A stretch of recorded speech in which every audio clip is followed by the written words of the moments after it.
let me just play this as a reminder for everybody. I will not support anyone who supports and funds genocide. Then you're going to be the reason Trump gets reelected, and then all your rights will be taken away. I will not support anyone who supports and funds genocide. Well, when the Republicans get in office, they're going to go ahead and make this back to Jim Crow South, and Black people won't have any rights. I will not support anyone who supports and funds genocide. I understand. I am anti-genocide too, but it would be way worse if anyone else was in the office that isn't blue. I will not support anyone who supports and funds genocide. You think the Republicans won't kill Palestinians? They'll kill more. I will not support anyone who supports and funds genocide. We need to think about us and only us in this country. You think they'd care about you? Oh, for the love of God, I will not support anyone who supports and funds genocide. They brought this on themselves. You're just anti-Semitic. I'm still not supporting anyone who supports and funds genocide. Fantastic refresher. I'm just sensing that there could be some people who are getting a little shaky in their stand about not voting for Genocide Joe. I'm just sensing a little bit of shakiness in the masses, and I just want to kind of give them a little pep talk, or a little pep video talk, I guess you can say. Because understand, we are in community with straddlers, with fence straddlers right now when we're talking about this fight for the Palestinian struggle. There are some NATO left people here. There are some, social democrats in this community, in this fight against genocide. So those people are actively trying to convince the more radical people to get on board with Biden. And that includes Senator Sanders and AOC.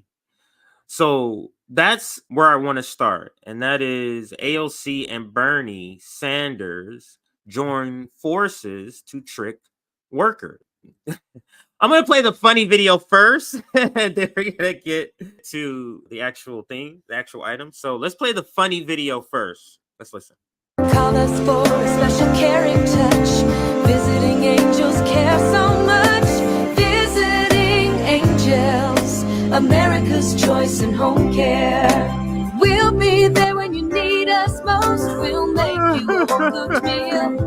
Oh my God, that's hilarious.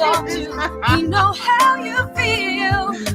Visiting angels, America's choice in home care. That's hilarious. So somebody put that sound over the actual video. Now we're going to play the actual video. That's the hot spot. They actually have the regular sound. So let's listen to the regular sound, and we're going to get into some more of this here. So let's listen. Mr. President.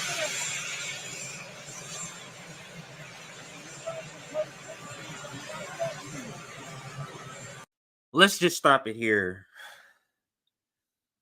So the narrative in the U.S. empire, in politics, the U.S. political narrative, you have the red team and the blue team. The blue team is the left, the red team is the right. That's in the narrative. This is not me speaking from my belief. This is me speaking about the narrative.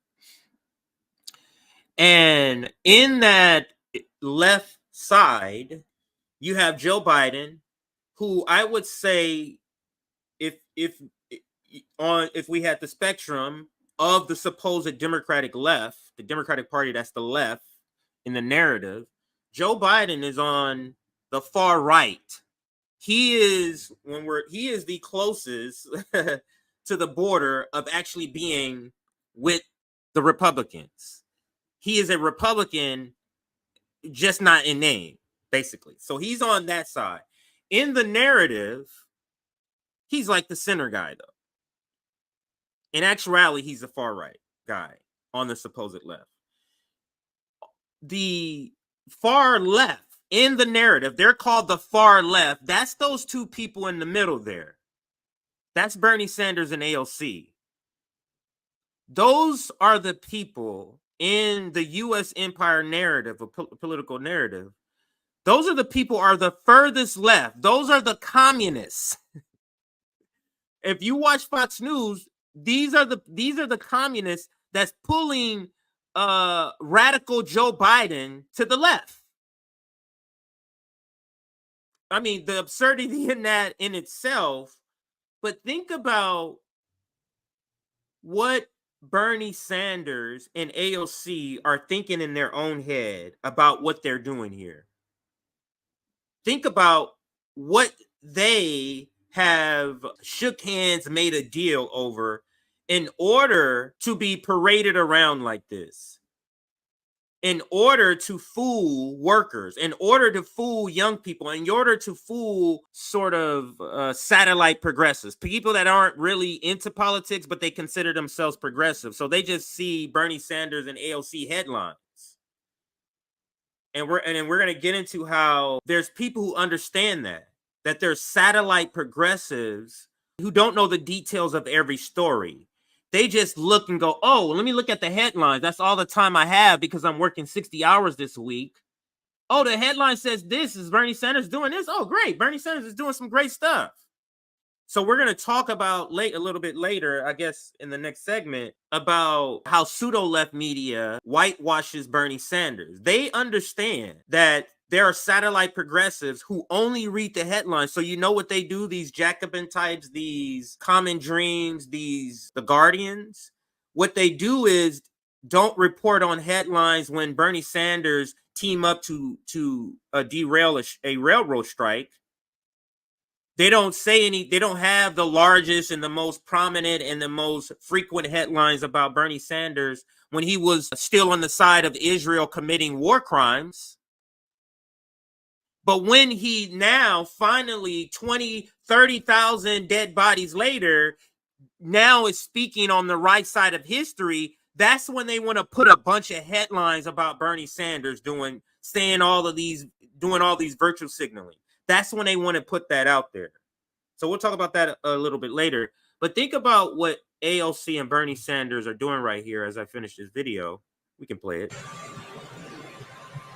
They got to be thinking, wow, I really sold my soul here.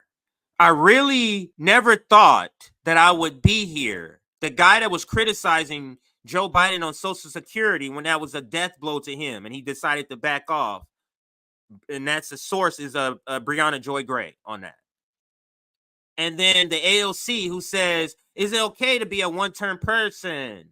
Remember that video at the coffee house with those people sitting across, the Justice Democrats talking to each other?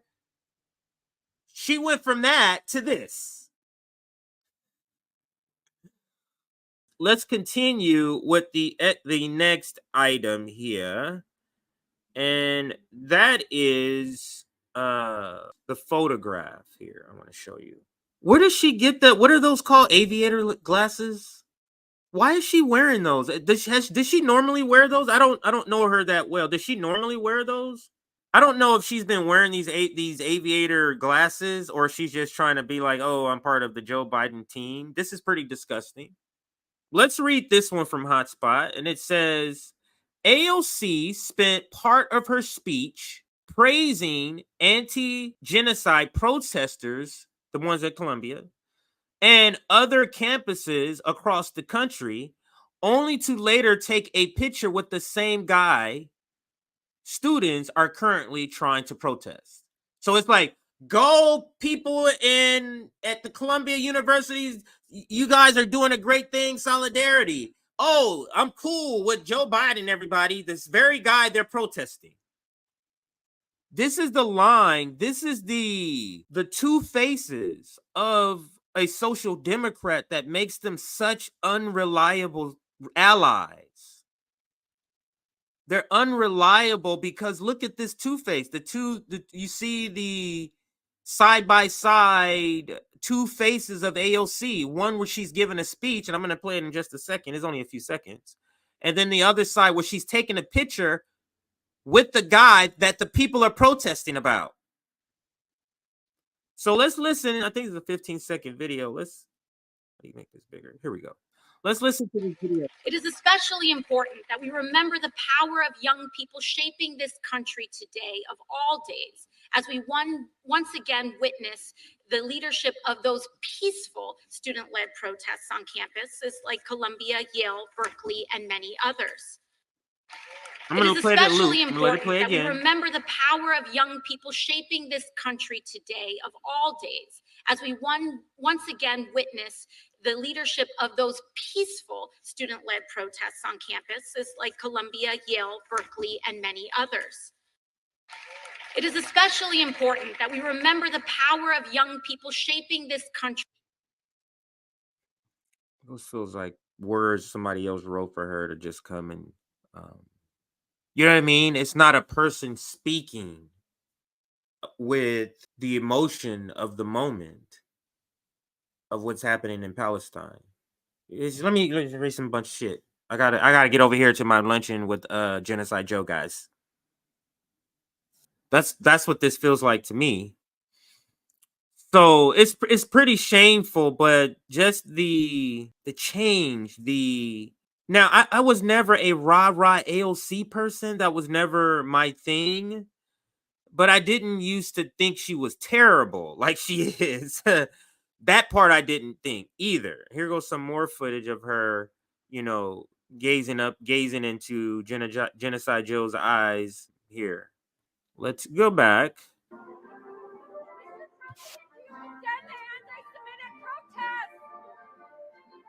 So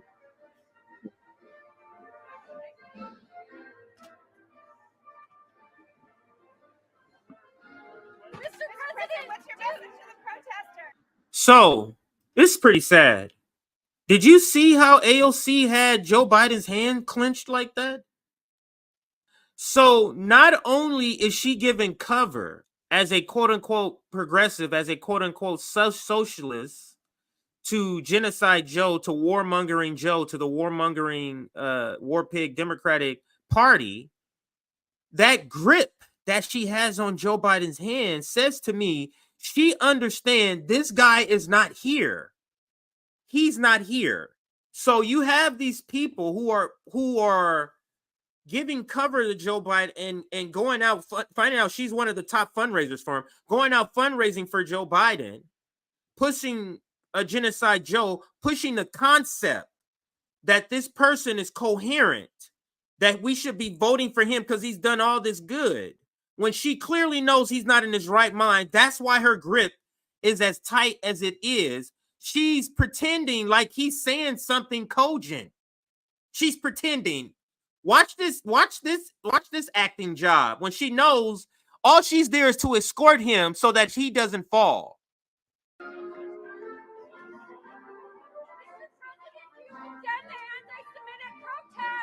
Who does that? Who holds a person's hand like that?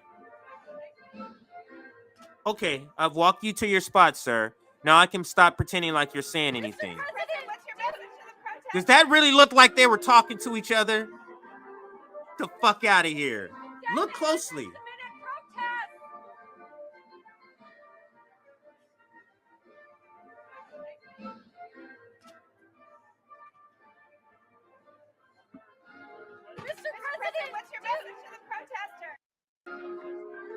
That's a damn shame. That's a damn shame. That is a damn shame. That's all I can say. That's a damn shame that she is participating in this. She clearly can see, and by that grip, the strength of that grip says a lot to me. When they take that step, and that's what she's there for. The step. She grips and strengthens, like stiffens her hand to make sure he doesn't fall. Pretty sad. All right, let's get to a couple of other receipts here. This one. Let's watch this from the great Nico House. Let's read it first. Let's read what he says here first. AOC gives a speech expressing solidarity with university protesters, then immediately turns around and takes a picture with Biden the same day after he denounces those same university protesters as anti-Semitic. That is freaking amazing. I did not know that. And you know, she's wearing the same outfit. That's why she was in a rush.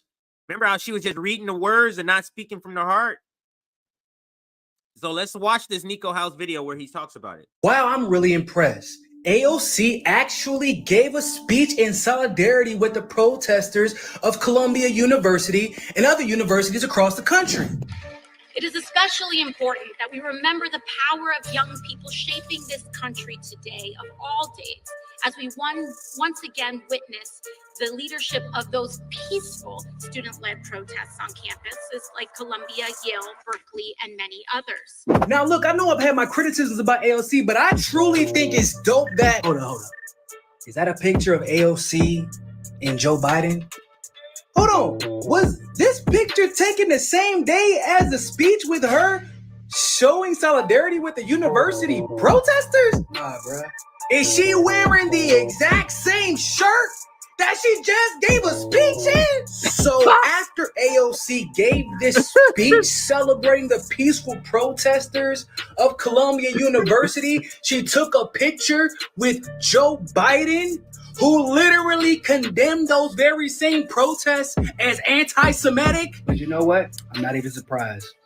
This is AOC. This is the same AOC that admitted that the United States is funding a genocide and then turned around and said, well, we have to vote for Joe Biden, though, because we have a responsibility to uphold democracy domestically and around the world. Those were her words. But apparently AOC's idea of supporting democracy around the world is voting for a president who is actively funding an apartheid state. We got two different definitions of democracy, bro. Y'all gotta find a way to get her up out of there, bro. She cannot keep getting away with this. This is worse than Blair Witch, folks. AOC is the Blair Witch. Oh, God. Golden Monarch. Shout out to Golden Monarch for that comment. Oh, man. Yeah, this is pretty bad. This is pretty bad. But do the people who would support her in the Reject AIPAC movement, do they see this? You get what I'm saying? Like how can we see the two faces of AOC? How are they not seeing that over at the Majority Report? How, like, are they going to point out how she did this two faces in one day? Maybe they will. I'll give them kudos if they will.